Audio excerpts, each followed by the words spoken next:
দুধ জাল দিতে গিয়ে ছানা হয়ে গেল। কি করব ভেবে পাচ্ছি না। আচ্ছা, ভাবলাম ছানার রেসিপি তো বানাতেই পারি, তো আপনাদের সাথে রেসিপিটা শেয়ার করে ফেলি। ছানার রেসিপির জন্য এখানে আমি 1 কেজি দুধের ছানা খুব সুন্দর করে পানিটা চিপড়িয়ে নিয়েছি। তারপর অ্যাড করে নিলাম 1 চা চামচ ময়দা আর 2 চা চামচ চিনি। ছানাটাকে আমি খুব ভালো করে মেখে নিচ্ছি।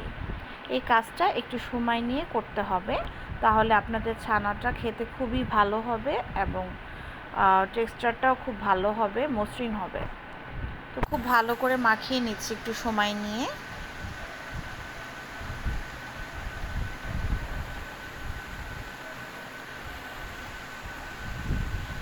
ছানাটা মাখানো হয়ে গিয়েছে।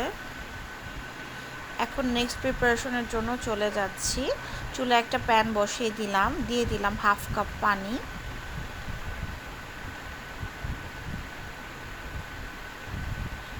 পানিটা একটু গরম হয়ে গিয়েছে, অ্যাড করে নিলাম উঁচু করে 2 চা চামচ গুঁড়া দুধ, আর দিয়ে দিচ্ছি 4 চা চামচ চিনি।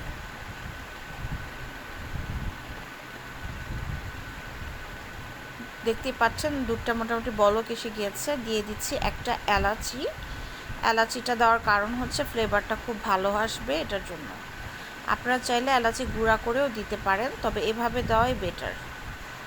দিয়ে দিচ্ছি ছানাগুলো, মেখে রাখা ছানাগুলো দিয়ে দিচ্ছি।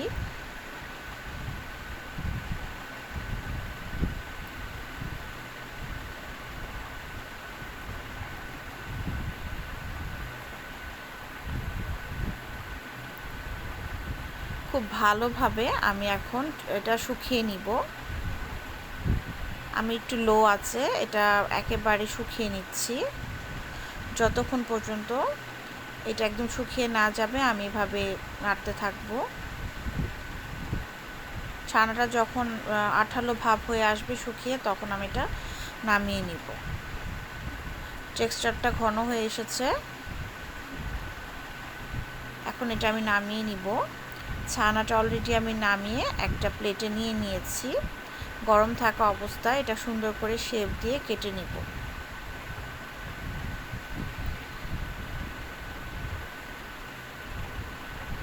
এই তো আমার ছানাটা কিন্তু রেডি হয়ে গেল, কেটে নিলাম। দারুণ মজাদার ছানার রেসিপি তৈরি হয়ে গেল।